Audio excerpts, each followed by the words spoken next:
So, um, this time in our country, this is heavy, man. This thing is really getting heavy. I I'm really not sure like what to say about what's going on, other than I like this whole thing spins on my mind pretty much from the time I get up to the time I go to bed. And in the last couple days, in the line of work that I'm doing right now, I've been given the opportunity to meet a lot of people, and in the last week, I've heard two comments from, we'll just say, older white guys who kind of live in this micro environment. You can just tell by after having conversations with them that their access to diversity is limited. And this first older gentleman, who was about my dad's age, maybe 70s, late 60s to mid 70s, both of these guys, both like decently well-to-do people. I was having a conversation with one of them, and we were talking about coronavirus, COVID, I believe is the term. And I said, yeah, it's really interesting because like no one really knows what to think anymore about how much validity there is to this thing. And he just goes, well, yeah, I was really hoping it would kill about 100 million Chinese people. But, we got what we got. And that just like blew me away. Clearly, this man probably doesn't have any minority friends or probably much connection to Asia. But for someone just to spew off and say something like that, there's such a level of like lack of empathy, lack of that ability to, I can't wrap my brain around this. I can't, like, the person looks different than you or lives in a different country, and therefore there's this like superiority thing that goes on. And I don't know what to do with this. And I'm seeing that there's this tendency, and it's very much in the generation that's kind of above me, my parents' generation. There's a lot younger people in my age group, 30s and 40s, who are a lot more open-minded, who see things differently, who are just open to seeing things in a different way. Anyway, this other guy, who I got to have a conversation with, said two things that really blew me away. He was constantly quoting Fox News, and after being around him for just a little while, I knew he was a very conservative, right-wing, blah, blah, blah. I don't really care about, you can wear whichever jersey you want. I think being a good person is the most important part of any of this. Whether you wear a red or blue jersey in any of this, I don't care. It doesn't matter to me. If you're a decent human being, vote for whoever you want. But I think decency is just kind of more and more flying out the window. This man, the first thing he said, he goes, the thing that most people in America don't understand is that black people love Donald Trump. And I said, oh, really? Well, how's that? Where'd you get that information from? And he goes, well, more black people have voted for Donald Trump than any other president in the history of the United States. And I said, really? More black? I said it back to him to make sure we were on the same page with each other. We were having the same conversation. And he says, yeah, more black people voted for Donald Trump than any other president ever. And then after that he goes, and that's a fact. Well, the fact of the matter is I came home that night and I started looking around, and the highest number that I can find of African Americans that voted in the last election for number 45 was 8%, when the other 88% did not vote for him. Even if you skewed those numbers, a few percentages one way or the other, it's nowhere close to more than any other president in the history of anything. And for him to say this with such conviction, we're getting to a dangerous place in America right now. We're getting to a very dangerous place where there is such a hatred under the surface, where we all walk out into the, we all put on our masks in the when we go out for our day, and we talk to each other as if there is a real mutual respect, and we really do treat each other as like American citizens.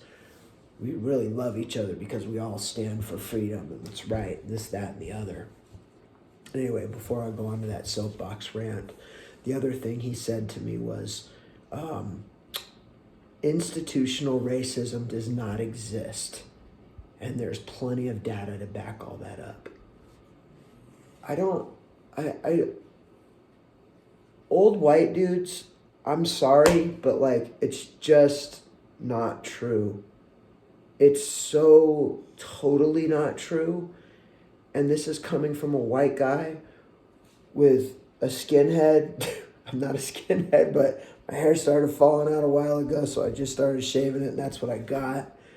I've got blue eyes. I am as Aryan and, as much of that white look as people could ever imagine, as being the guy that's like, could lean towards that, the silliness that's going on.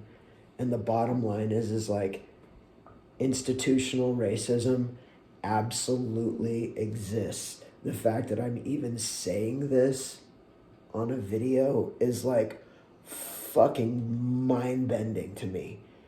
I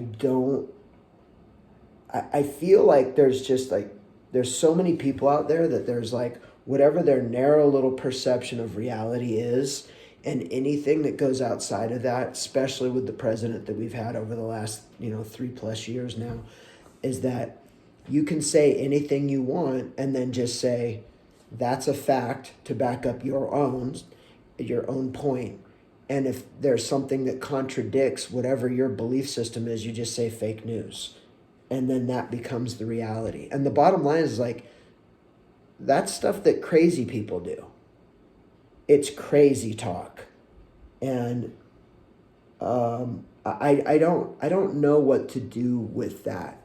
Where I'm having conversations with guys that are around my father's age, this baby boomer generation, where they lived through a lot. They had parents that lived through maybe the influenza, the Great Depression, World War I, World War II, Vietnam, Korea, and all the way up to all the other stuff, Desert Storm 1, the genocide in Bosnia in 96, all of the genocide in Africa. Like, we've all collectively seen so much, but this generation of baby boomers have it feels like there's this weird programming that's going on, where it's like they are just unaware that they're unable to see things from something other than their very narrow point of view.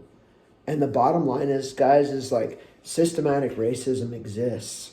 When I was in high school in Phoenix back in the day, when I went to the mall with my white friends, you go about your business, you do whatever. Security guards walk right by you, no one says a word. Cops are out in the parking lot, no one says a word. We go out to nightclubs when we got a little bit older, no issues. I go out with my black friends. It's a totally different world. This is coming from a white guy. Shakedowns, frisks, IDs, where are you guys going? What are you up to? Where did you come from? Etc., etc. Institutional racism absolutely exists. This is coming out of the mouth of a white person who has seen both ends of it. And I don't know what the fuck you white people are doing who somehow believe that it doesn't. You other guys that somehow believe that more black people voted for Donald Trump than any other president in the history of voting. This is statistically, factually, et cetera, et cetera. It's completely not true. And I'm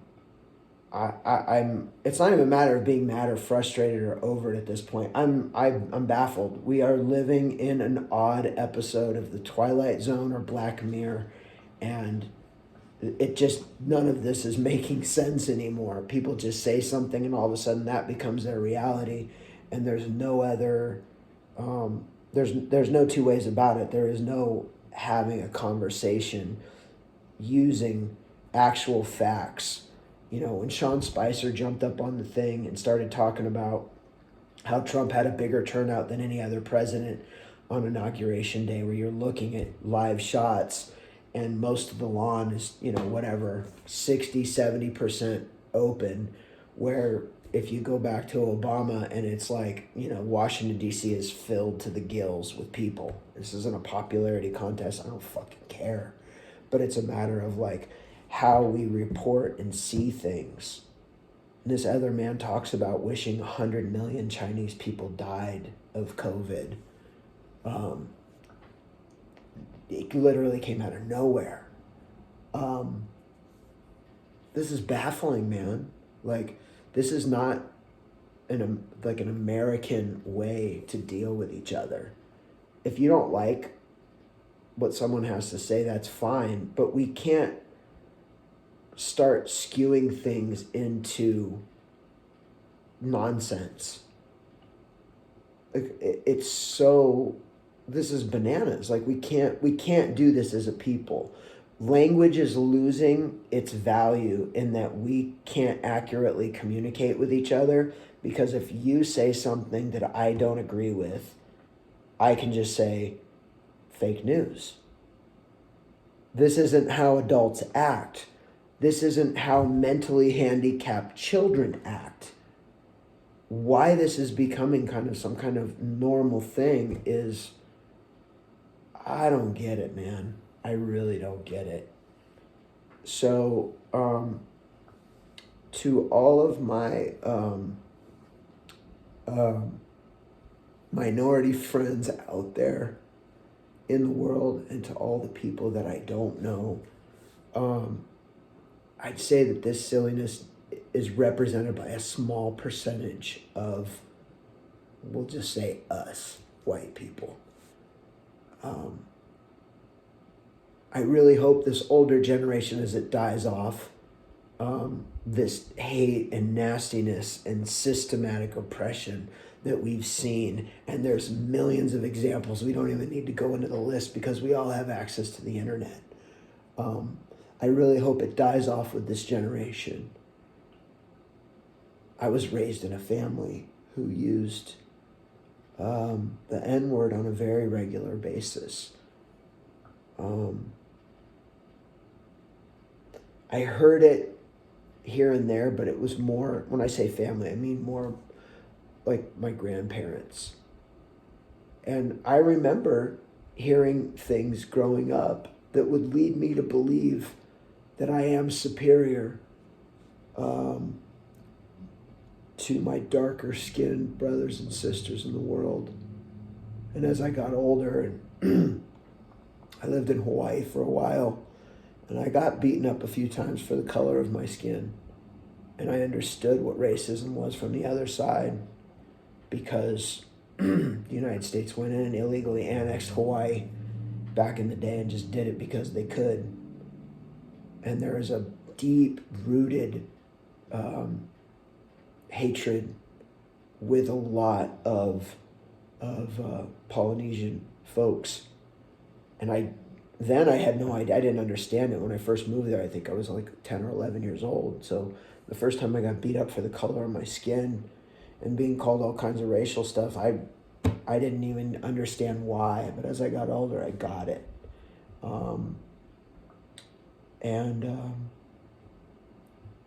I really hope that this hatred just starts to die out. because it doesn't suit any of us. You know, you white guys that run around thinking you can punch down and talk down to people because they have a different skin color than you, for men who speak to women like that, those days are over, man. They're just over. And I hope that we all start holding each other to a higher level of accountability, because what we've been witnessing in America over the last few weeks, these aren't virtuous things.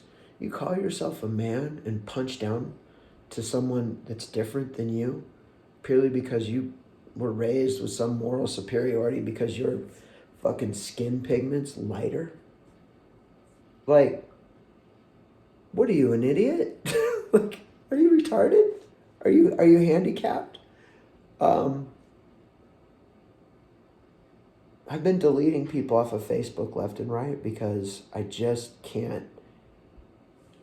It's not that I don't accept that anybody can have whatever they want, but when you're spewing hatred on social media over and over again, the person I grew up with said something about like, well, why can't I be prideful of being white? I go, well, why do you need to be prideful of being white? Be prideful that you're a human being that gives love to other people and shows compassion. That's something to be prideful for, because that's actually a skill set that you need to learn in a fucking mean world.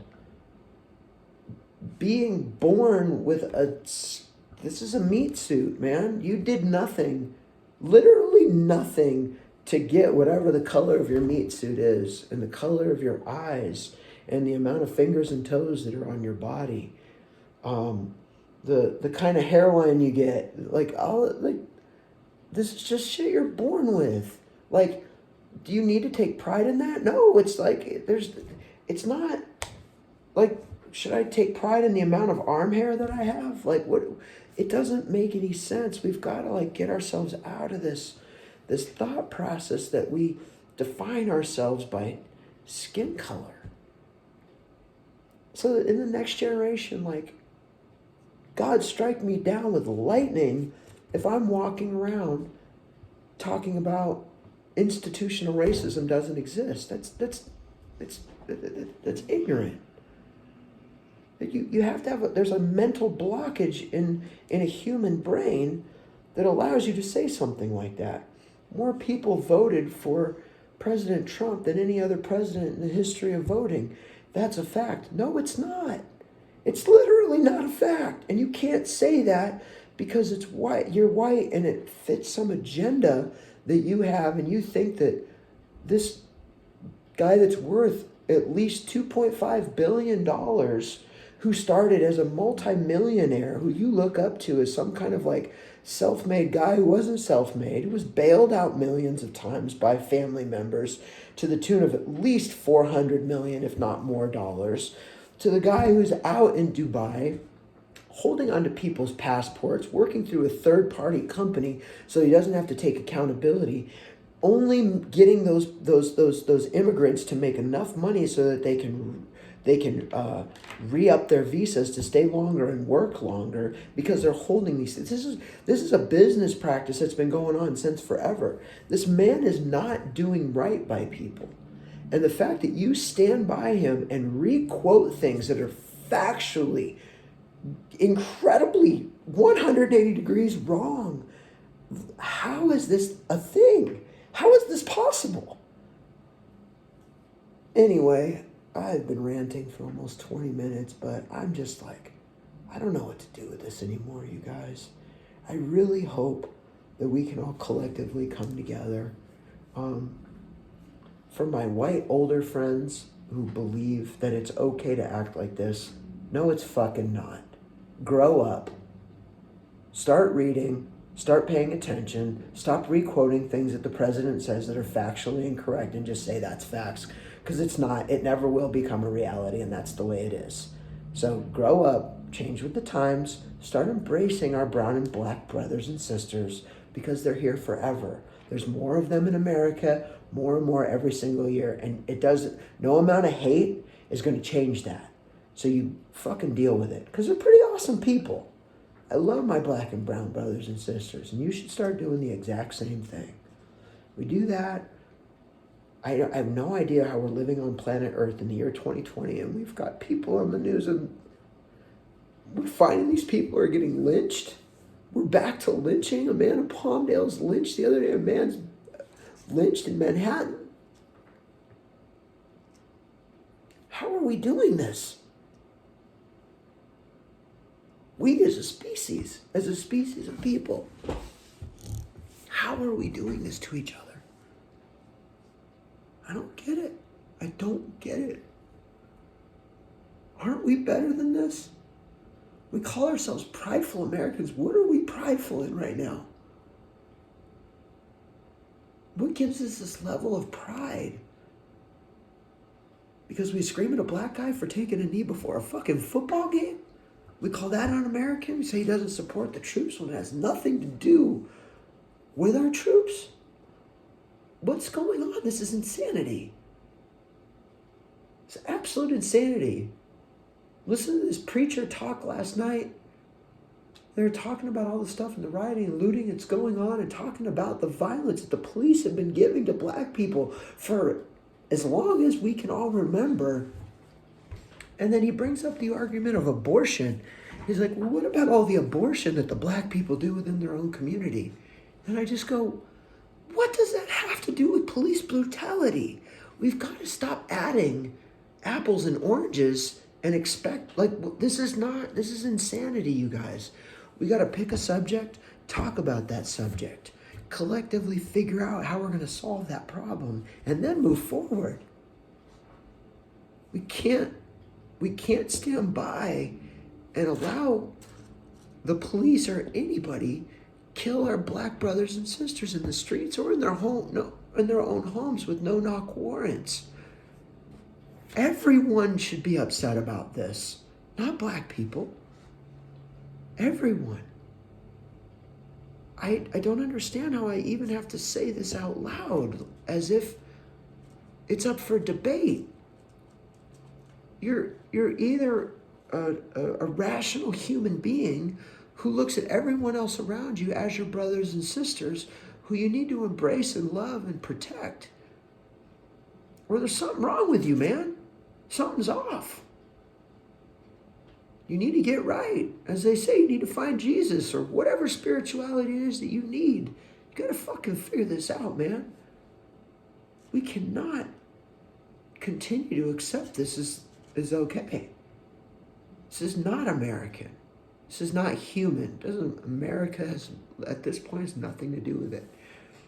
When we're living in a country that's supposedly supposed to be the greatest country on planet Earth, and there's other countries around the world protesting how racist our country is, you know something's off. And if you're not paying attention to that, you're in ostrich world. You're living with your head in the sand. Because that's the fact. People are protesting all over the world saying Black Lives Matter. What in the world?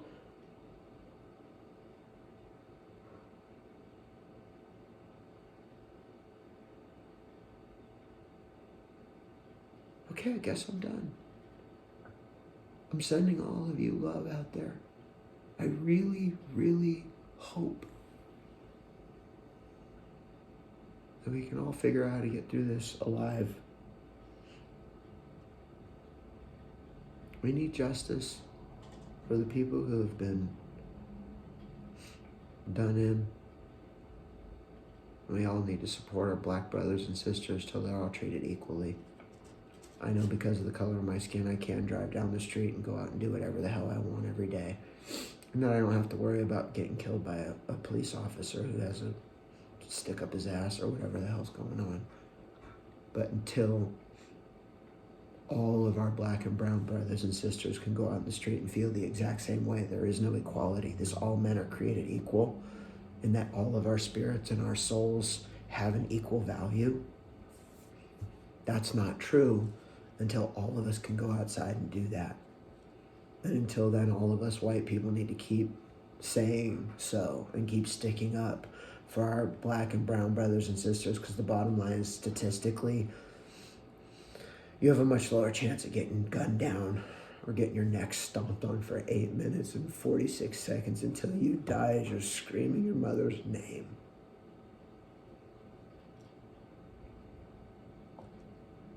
How are we allowing that as a society?